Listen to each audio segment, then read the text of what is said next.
Fungsi, atau subrutin, rutin, atau metode di bahasa pemrograman yang lain adalah sebuah blok kode yang dapat dipanggil berulang kali. Jadi tujuannya kita membuat fungsi yaitu agar kode tersebut bisa kita akses berulang kali. Sehingga kode tersebut jauh lebih clean dan juga mudah dipahami. Untuk contoh fungsi di dalam kehidupan sehari-hari bisa kita analogikan dalam memasak. Kita contohkan misalnya memasak Indomie. Dalam memasak Indomie, Indomie goreng misalnya, dan kita ingin menambahkan ornamen telur rebus dan juga ayam goreng di dalam Indomie goreng tersebut. Nah, dengan menggunakan fungsi ayam goreng dan telur rebus tersebut bisa kita panggil ya hanya dengan nama fungsinya aja.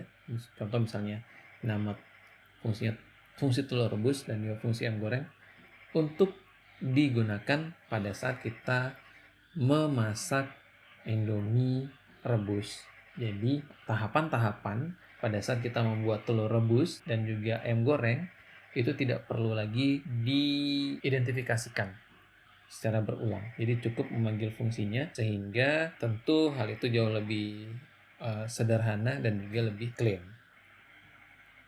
Komponen utama dalam fungsi itu ada 4. Yang pertama adalah nama fungsi atau identifier, kemudian parameter, ya itu biasanya setelah nama fungsi ada kurung. Nah, di dalam kurung itu adalah parameternya. Kemudian isi fungsi dan yang terakhir adalah return value.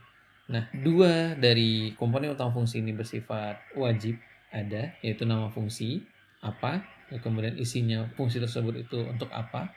Sementara 2 komponen utama lainnya itu bersifat opsional. Jadi ada parameternya atau enggak, kemudian nilai dari isi fungsi tersebut dikembalikan ke nama fungsi atau tidak.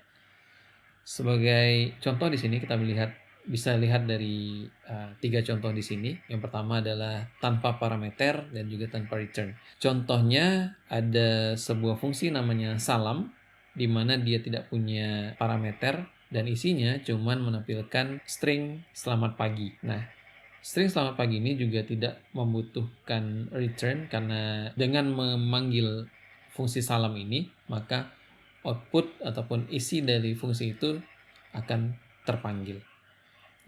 Nah, contoh dari fungsi dengan parameter di contoh yang kedua itu ada fungsi dengan nama tambah, lalu kemudian kita bisa fokus ke variabel di dalam kurung ini ada A dan B. Jadi ada 2 parameter di sini, A dan B. Nah, isinya A dan B ini mau kita apakan? Karena sesuai dengan nama fungsinya tambah, berarti A dan B ini kita jumlahkan. Nah, penjumlahan dari fungsi ini nanti yang kita akan return atau kembalikan ke fungsi tambah, di mana nantinya pada saat kita memanggil fungsi tersebut, nilai dari A dan B itu akan dikeluarkan. Ya. Nah, contoh yang ketiga kita bisa lihat di sini yaitu dengan return value. Ya, sama dengan contoh yang kedua, di fungsi kuadrat ini ada sebuah parameter x di sini, di mana fungsi ini digunakan untuk melakukan perkalian, ya, x dikali x, di mana hasil dari x dikali x ini akan dikembalikan ke nama fungsinya kuadrat. Di dalam fungsi itu terkadang juga ada yang namanya variabel. Nah, variabel ini ada yang lokal dan ada juga yang global. Maksudnya bagaimana? Jadi, variabel lokal yang berada di dalam fungsi itu hanya bisa diakses oleh fungsi itu sendiri, sementara variabel global itu bisa diakses secara umum. Contoh misalnya dalam penjumlahan ini, x ditambah y, di mana x adalah 10 dan y ada 5, jadi penjumlahannya ataupun hasilnya adalah 15. Nah, tidak ada masalah di sini. Tapi, bagaimana jika x ditambah y-nya ini berada di luar fungsi contoh itu sendiri ya. Jadi misalnya di sini ada print x ditambah y. Nah, tentu y tidak bisa diakses di luar dari fungsi ini sehingga penjumlahan tidak dapat dilakukan. Nah, bagaimana misalnya ada sebuah variabel baru misalnya z di sini sama dengan 2, lalu kemudian di sini kita mau buat sebuah penjumlahan x ditambah z. Nah, tentu hal ini bisa dilakukan karena keduanya merupakan variabel global. Kemudian kita bisa lihat di sini ada sebuah soal untuk melakukan latihan dalam menganalisa fungsi. Soal yang pertama adalah di mana sebuah minimarket ingin membuat sistem pencetakan truk belanja sederhana. Lalu kita dibantu dengan sebuah statement, buatlah fungsi tanpa return dengan nama cetak struk yang parameternya ada nama barang, harga, jumlah. Nah, kira-kira outputnya lebih kurang seperti ini. Lalu, note-nya itu kita buat sebuah fungsi tanpa return dengan nama cetak struk. Dari soal ini, kira-kira hasilnya adalah seperti ini. Jadi, kita buat sebuah fungsi dengan nama cetak struk, lalu kemudian parameternya adalah nama barang, harga, dan jumlah. Karena di sini total harga adalah perkalian dari harga per unit dikali dengan jumlah, maka kita inisialisasikan dulu sebuah variabel yang menampung harga dikali jumlah. Berikut adalah printout yang ingin kita tampilkan. Jadi di sini ada barang, nama barang, kemudian harga per unit, jumlah, dan total harga, di mana total harga adalah harga dikali dengan jumlah. Nah, ini adalah blok daripada fungsi cetak struk. Kemudian kita ingin agar si user itu memberikan input berupa nama barang, harga, dan juga jumlah barangnya berapa. Nah, inputan ini nantinya jadi inputan dari si user ini dimasukkan ke dalam variabel nama barang, lalu kemudian inputan kedua itu dimasukkan ke dalam variabel harga, dan inputan ketiga itu jumlahnya berapa. Kemudian kita panggil fungsi dari cetak struknya berdasarkan dari inputan usernya. Ada nama barang, harga, dan jumlah di sini. Hasilnya kira-kira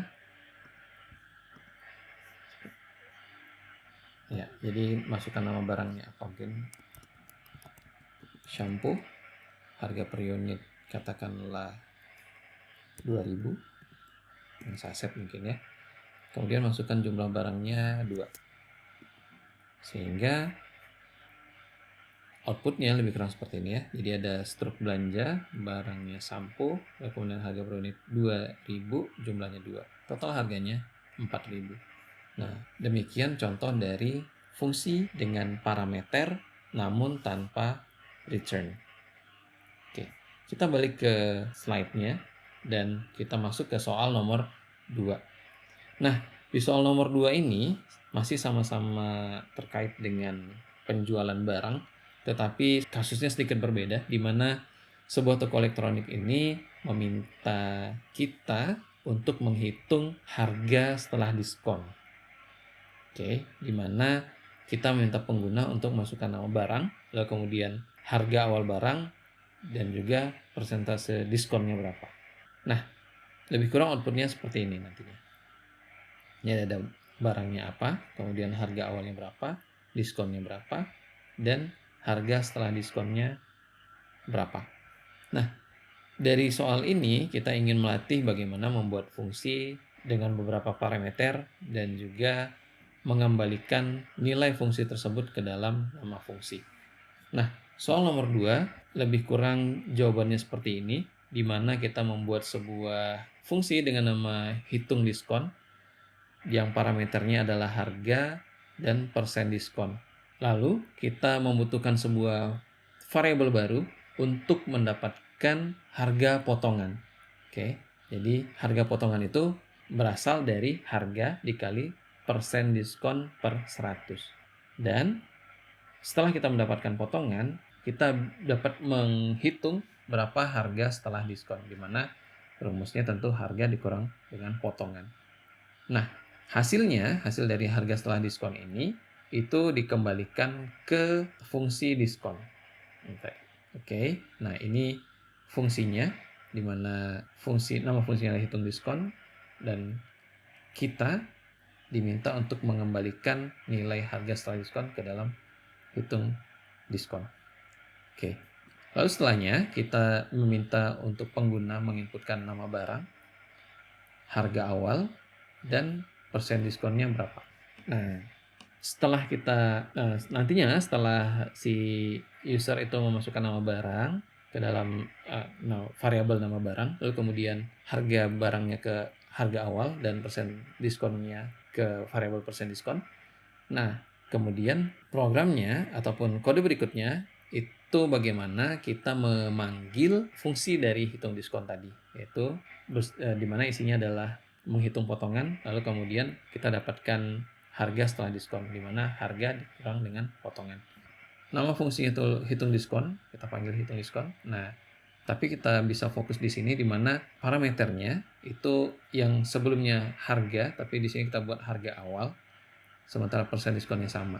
Nah, di sini kita bisa lihat bahwasanya variabel yang dipanggil itu sesuai dengan variabel tempat nilai itu dimasukkan, ya. Jadi bukan nama variabel atau nama parameter si fungsinya, tapi merupakan nama variabel yang menjadi tempat dari inputan atau tempat atau nilainya, nilai yang mau dihitung.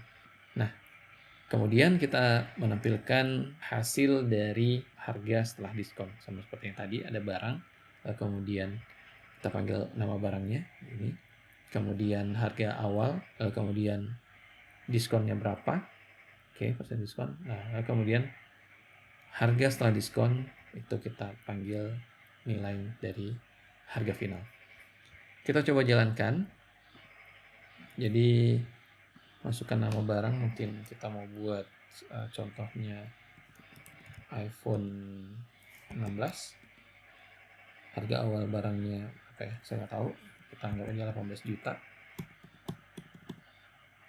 Lalu kemudian persentase diskonnya 50%. Oke. Jadi struktur pembeliannya lebih kurang seperti ini. Jadi ada barang iPhone 16, kemudian harga awalnya 18 juta, diskon 50%. Jadi harga setelah diskon itu adalah 9 juta. Nah, demikian saja. Semoga bermanfaat dan terima kasih.